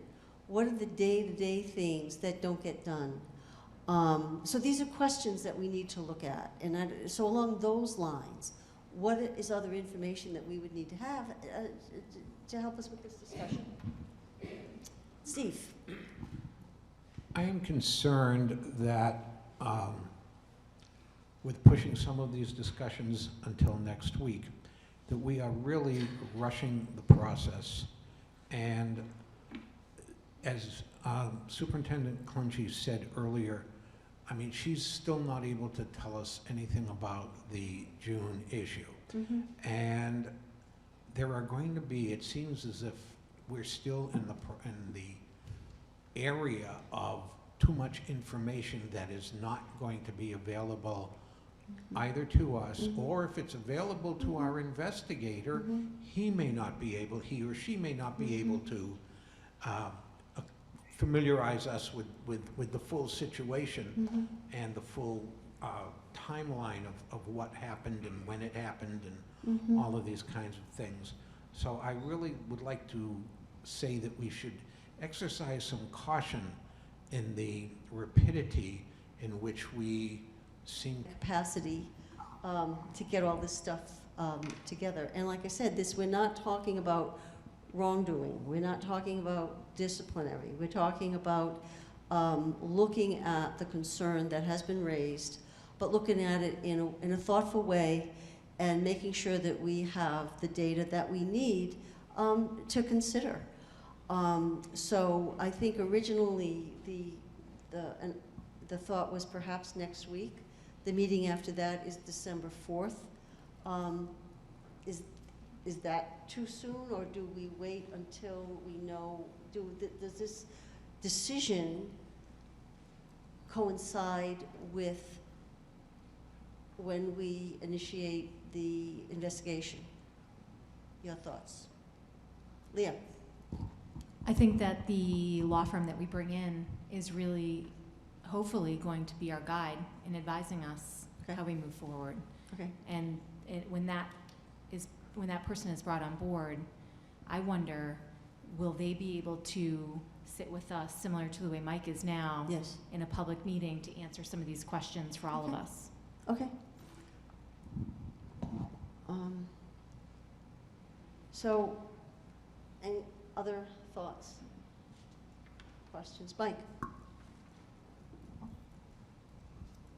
Is it accurate to say that a conversation, if we have a conversation next week, that's possible even if we don't come to some sort of conclusion? I'm just sort of thinking a little bit forward on the committee. If we have that conversation, at least that can inform us on how we want to craft this inquiry, this investigation. I guess I'm asking, do we need to come to some sort of resolution if we have the discussion? Or is it just an open discussion, a public discussion of what we ought to do? Now, this is with regard to Brooke, correct? And Yes. a paid administrative leave. Is that the conversation that you're Yes, talking and about? I think that the overarching theme here, in my opinion, has to be what are the conditions that we're going to establish that gets us to the closest representation of the truth of what happened. But that...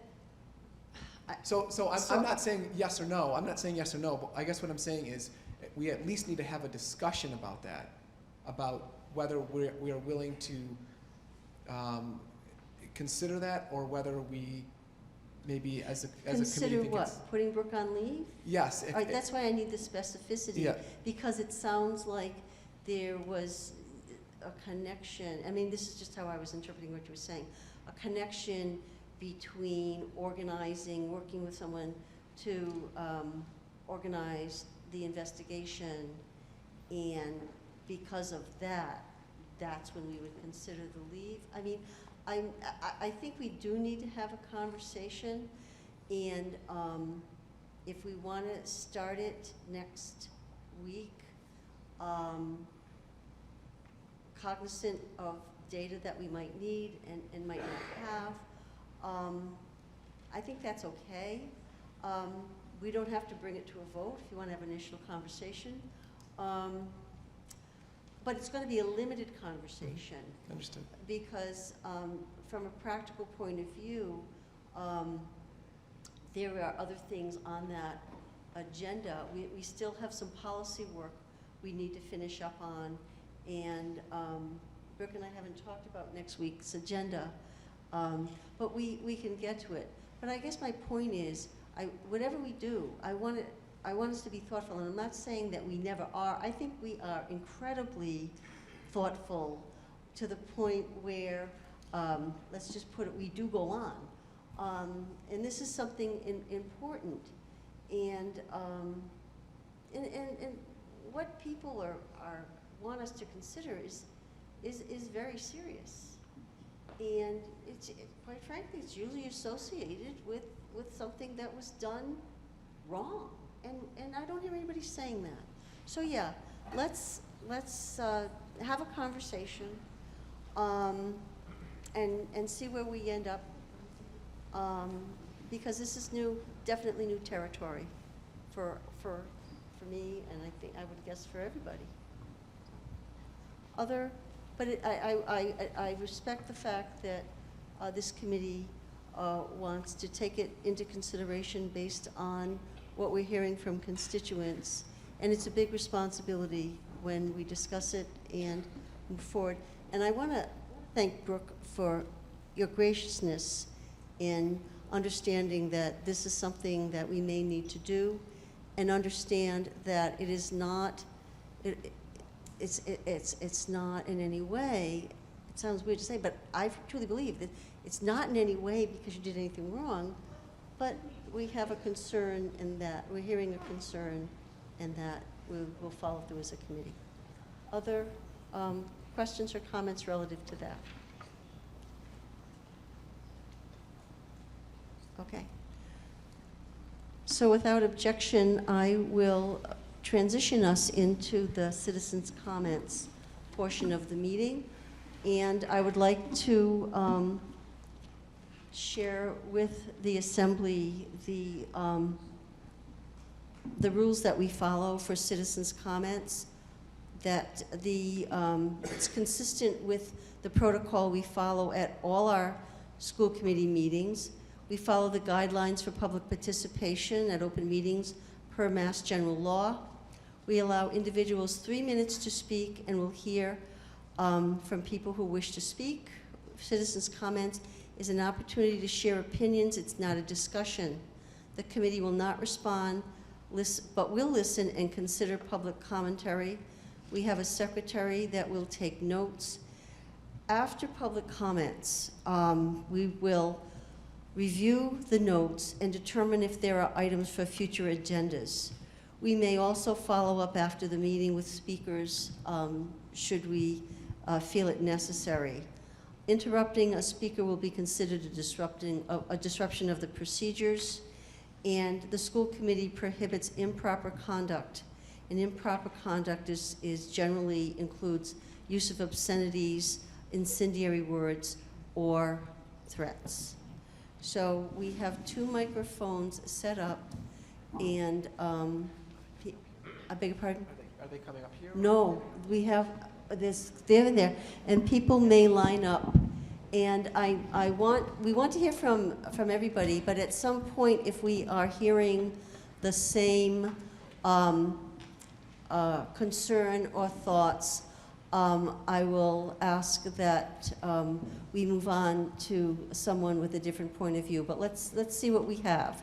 All right. So Elaine has the timer. When you speak, you are addressing the chair, and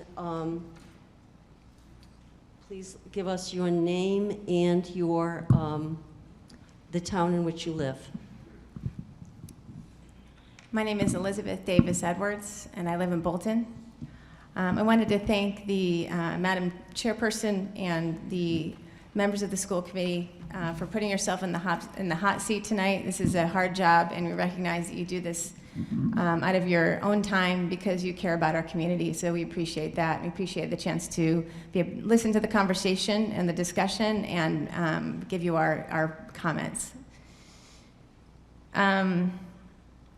I stand here as a representative of the NASHOBA Parents Demanding Action group. In just 6 short days, almost 550 people in this community have signed a petition, as you well know, speaking with a single voice and demanding 2 specific things. One of them we appreciate that you've already discussed, and that you're planning to move forward with the independent law firm.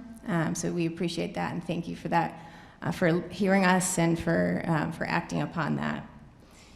Secondly, and this has already been slightly discussed and alluded to tonight, in the interest of fairness and impartiality, we have asked that Superintendent Clenchy have no involvement in the process, and as such, that she be placed on immediate and administrative leave while the investigation is underway. By asking that superintendent be put on leave during the investigation, we are not assuming guilt, as you guys have discussed. And we recognize that the school committee believes the same. That said, a personal leave will allow both the school committee and the superintendent to reassure the community of impartiality and protect our superintendent from any future concerns related to this situation. Luckily, we have an assistant superintendent for the first time in a little while. This petition went out almost a week ago on Thursday, November 7th at 6 a.m. given that we had adequate warning of this from the community, this request from the community, and the agenda has already been amended to include the school committee discussion. Also, this whole situation has been going on for weeks, right? So in the context, we have a vacuum of truth and a whirlwind of rumors. So rather than asking the community to wait until December for a vote, I move that we bring this agenda item regarding putting Superintendent Clenchy on administrative leave to a vote on November 20th. Thank you. Thank you. Hello, my name is Carly Henderson and I live in Bolton. I'm a junior at NASHOBA Regional High School and I'm also the press secretary of the Current Events Club. Something that we like to take the time out of our year every once in a while to discuss is the school climate. So once news broke of this story, we decided to start speaking of it again. And something that generally comes up during our climate discussions is how the students don't feel like they have a voice when it comes to discussing issues with the school. This ties into the topic today because many people have speculated on who knew about this incident and if possibly the kids at the school knew, and most importantly, why didn't they say anything? This isn't the first time that something that has made the students or a student uncomfortable was reported and it was given little or no consideration. This has created a feeling among students that it's not worth it to speak up because no one will care, and unfortunately that's what happened in this situation. This was the nail in the coffin that represents any faith or comfort the students have that our school administration cares about our well-being. While no one expects their teenager to be excited about attending school daily, we at least deserve to feel comfortable.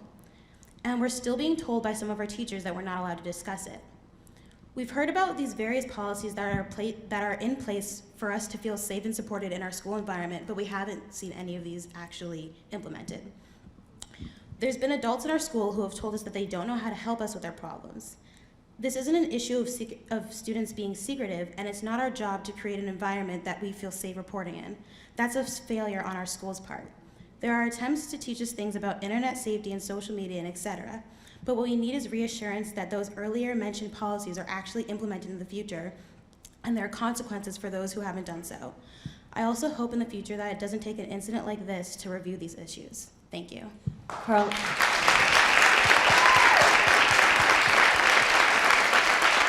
Excuse me, Carly. Excuse me, Carly. Yeah, I'm going to exercise my prerogative as the chair to, on behalf of the school committee, to thank you for being here tonight and for sharing that with us. You may have heard us refer several times to this concept of the student voice, and as a committee, it is one of our goals to find ways to listen. We so appreciate what you shared, and if you could email your remarks to me through the district, nrsc.net, we will receive that, and I hope you'll send that to us, and we can use that as a starting point. Again, thank you so much. We appreciate that. Thank you. And we'll do a better job.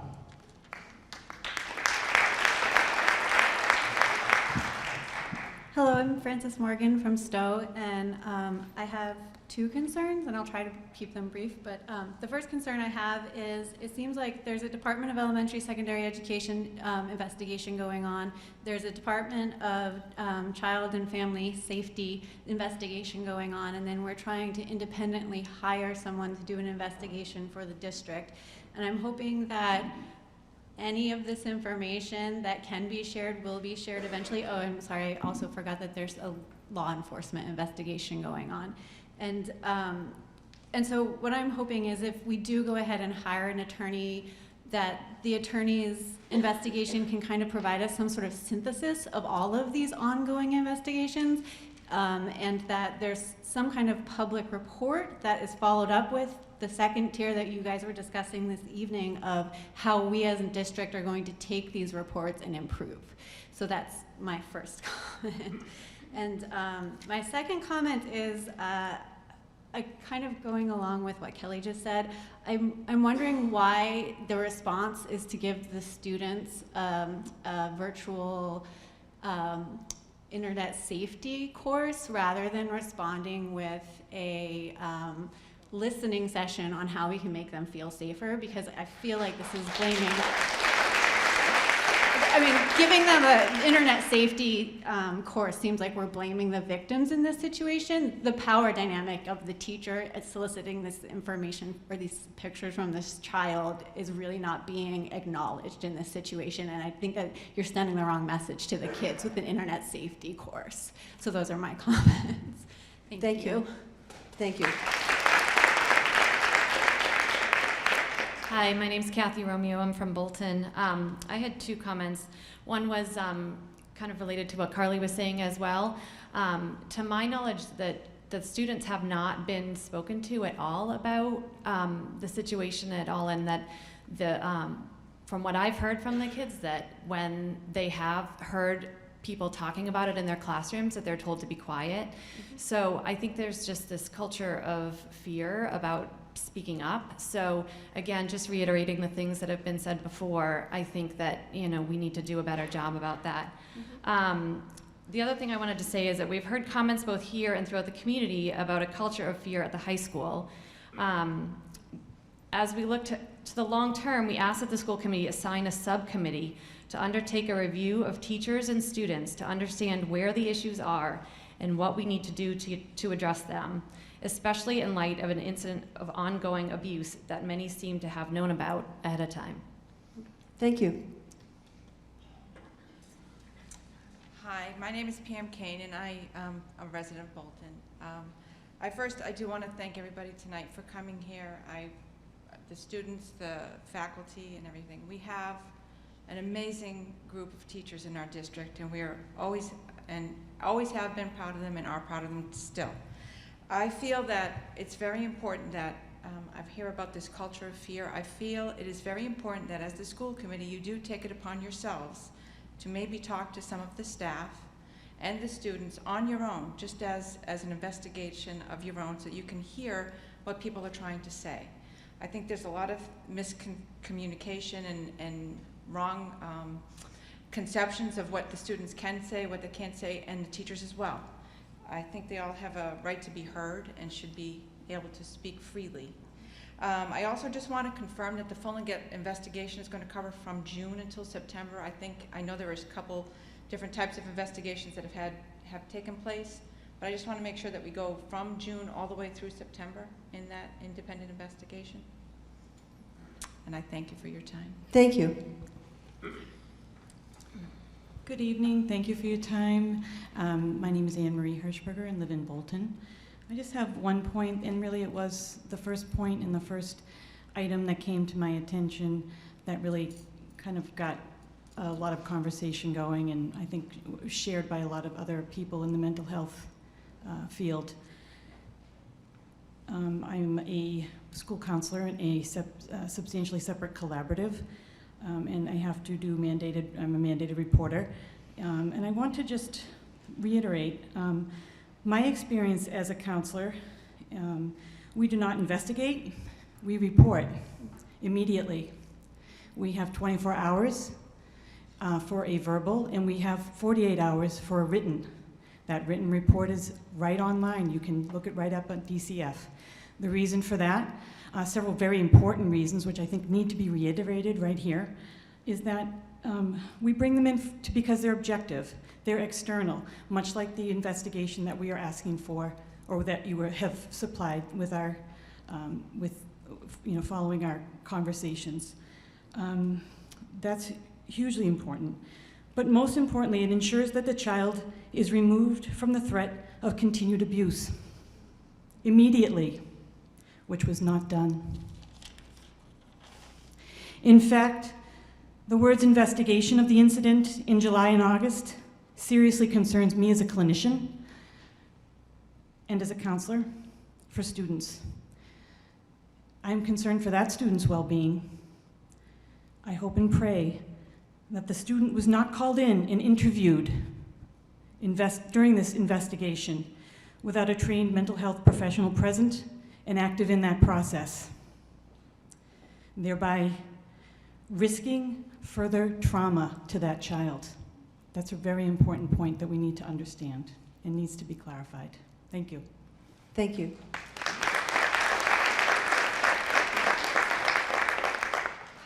So I'm Kevin Hirschberger. I'm from Bolton. And first of all, I'd like to thank many of the school committee members. I've had a chance to talk with you. And I really do appreciate the time that you're putting into this and making yourselves available for discussions with parents. I also want to thank the committee for raising the issue of putting Superintendent Clenchy on paid administrative leave. I think there are a couple points on that I would like to make. Number one, the superintendent is in the chain of command. This all happened under her administration. It was, according to the court documents, it was reported to the administration and not acted on, okay? The second point is, if it was acted on properly, remove all doubt, okay?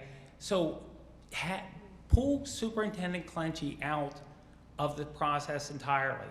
It removes any doubt that there's any bias.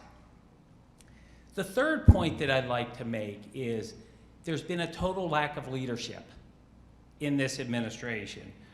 And it goes back to the events leading up to the incident, the fact that it was allowed to happen, the fact that it did happen, and then the overall district's handling of it. The fact that when it was reported, our students, like we as parents learned this from our students before it was ever communicated.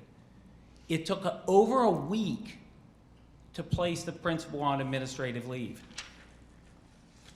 And then when the principal was placed on administrative leave, there was no discussion or no communication on who was leading the high school. And this was all in the middle of a crisis.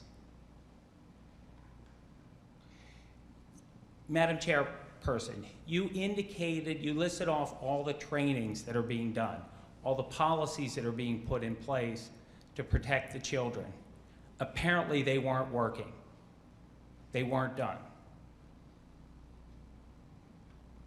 So again, I applaud the school committee for raising this issue, but I want to point out that placing the superintendent on leave does not need to wait for an external law firm to come in.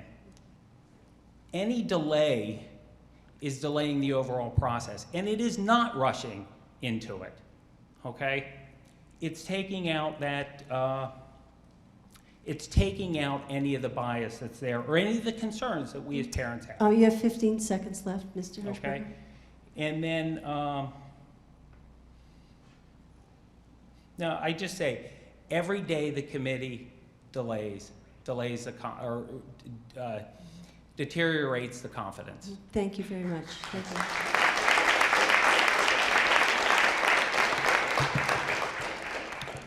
you. My name is Steve O'Riordan from Stow, and I just want to say that tonight I heard on one hand about how the safety of the students is the primary concern, but then I also heard a lot of talk about cost. And I want you guys to also think about the intangible cost that will be borne by the students of the reputation of this district. And what Superintendent Clenchy said is true, that this district is not defined by this incident.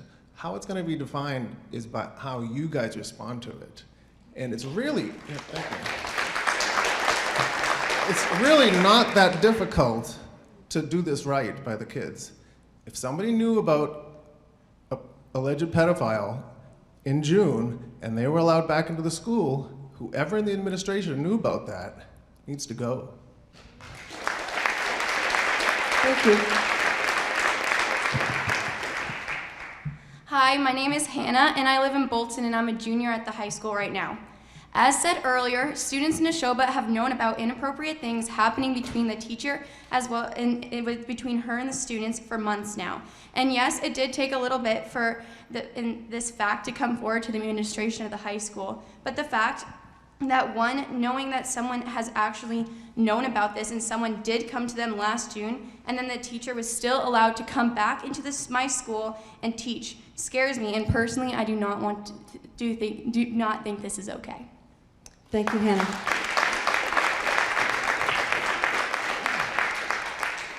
Are there any other comments? Oh, I'm sorry. Hi. Hi, my name's Lyle Rudloff, and I'm a resident of Bolton.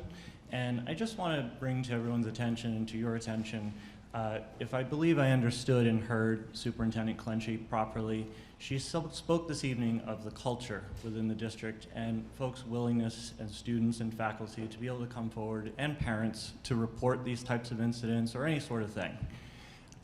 In my opinion, Superintendent Clenchy is the person that's really responsible not only for running the day-to-day operations and managing her employees, but also for setting that culture within the school district. So clearly, to me, it seems it wasn't a really good culture that was put into place. And I think it's furthermore, with regard to her being put on administrative leave, if she has done nothing wrong, I think she should have no problem doing that. So that's all I wanted to add. Thank you. Mm-hmm.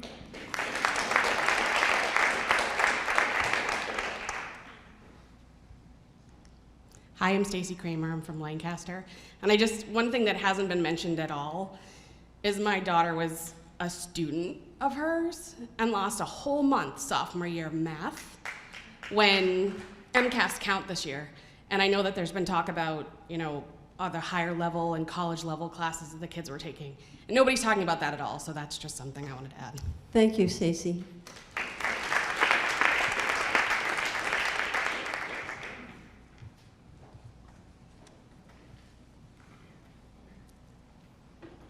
I'm just checking to see if anyone else, any other comments?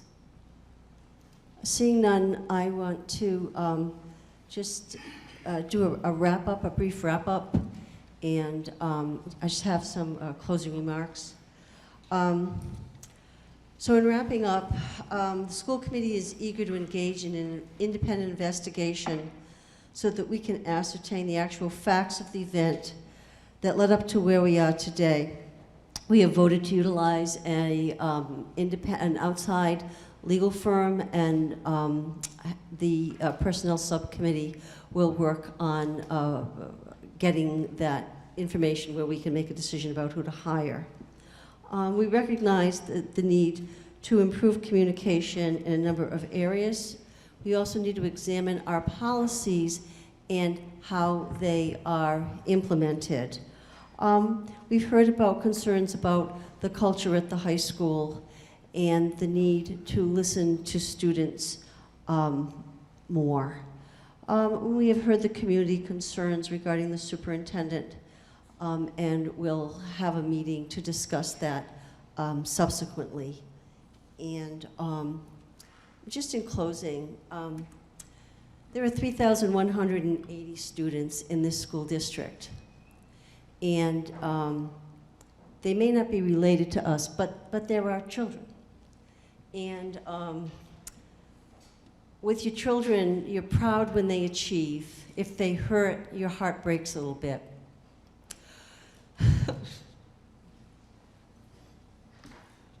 When somebody hurts them, there is outrage and anger. And there's so much of that going on, and we appreciate everything that everybody has brought to the table and to this meeting, the committee and members of the community. We take our responsibility so seriously. We are charged with making sure these kids can learn to their fullest potential and that they can be safe and feel cared for.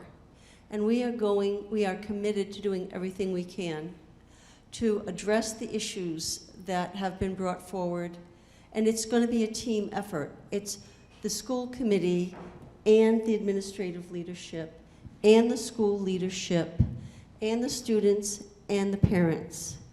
And we don't have a lot of specifics in place yet, but this is a commitment that we have, and I know that we can make this work. It's a challenge, but we're up to it. And we'll do what we need to do to make things right for kids. So I want to thank everybody for coming tonight. I want to thank the committee for all the work you've done on this. It's so greatly appreciated. And I want to thank Superintendent Clenchy and Assistant Superintendent Maguire for the work that they continue to do. Thank you for coming tonight. I will entertain a motion to adjourn. Second? All in favor? Thank you very much.